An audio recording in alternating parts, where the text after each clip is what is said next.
हाँ दोस्तों, आप सभी का स्वागत है आपके अपने YouTube चैनल मॉडर्न स्टडी 100 पर। दोस्तों, आज हम चर्चा करने वाले हैं पदार्थ के बारे में। पदार्थ क्या होता है, पदार्थ किससे मिलकर बना होता है तथा पदार्थ की अवस्था क्या है। तो हम हेडिंग डाल देंगे दोस्तों, पदार्थ।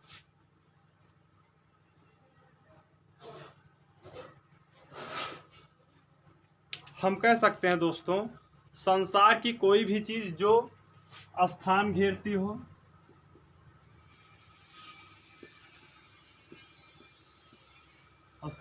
हो, जिसमें द्रव्यमान हो, जिसमें भार हो, पदार्थ कहलाता है। जैसे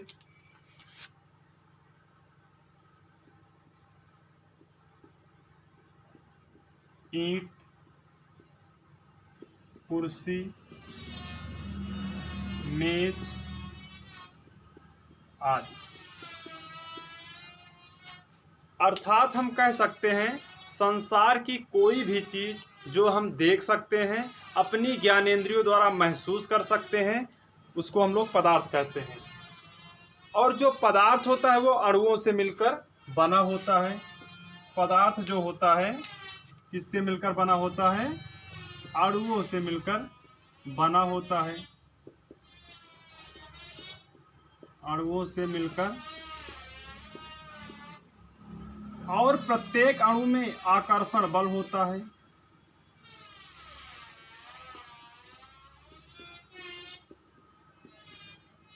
दोस्तों, जो पदार्थ होता है वो अणुओं से मिलकर बना होता है तथा प्रत्येक अणु में एक आकर्षण बल होता है। दोस्तों, बात आती है अणु क्या होते हैं। जो अणु होते हैं वो परमाणुओं से मिलकर बने होते हैं। दोस्तों, अब पदार्थ की अवस्था के बारे में हम लोग जान लें। पदार्थ की अवस्था,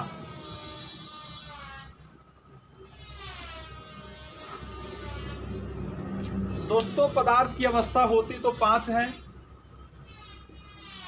प्रमुख रूप से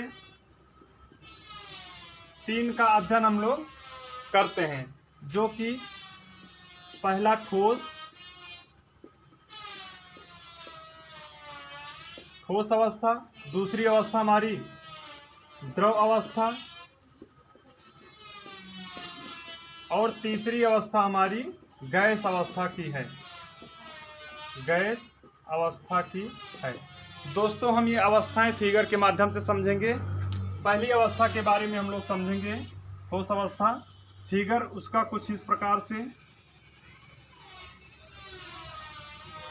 सामने आप ठोस अवस्था का फिगर देख सकते हैं कुछ इस प्रकार से।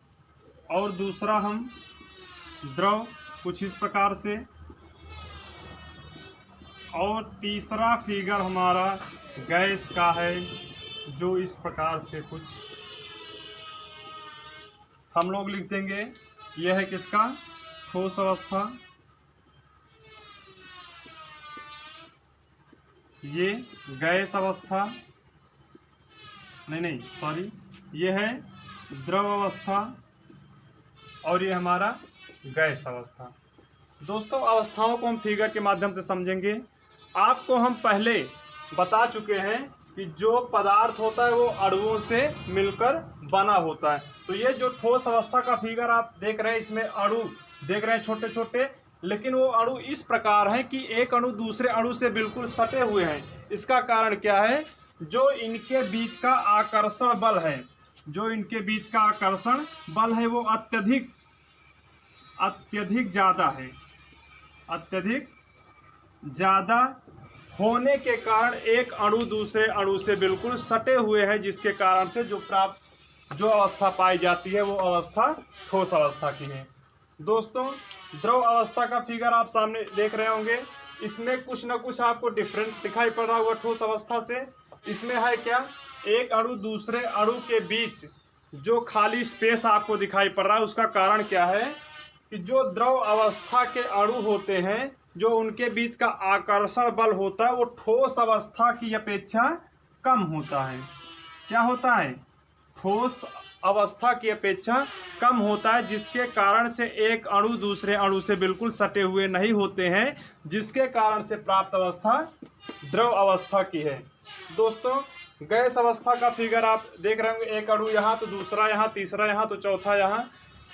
इससे हमको पता यह चलता है कि ये बिल्कुल ठोस द्रव से बिल्कुल अलग है, क्योंकि इसके अणु जो होते हैं वो बिल्कुल स्वतंत्र होते हैं, अर्थात कह सकते हैं एक अणु दूसरे अणु से काफ़ी दूर दूर है, जिसके कारण से जो प्राप्त अवस्था है गैस अवस्था की है।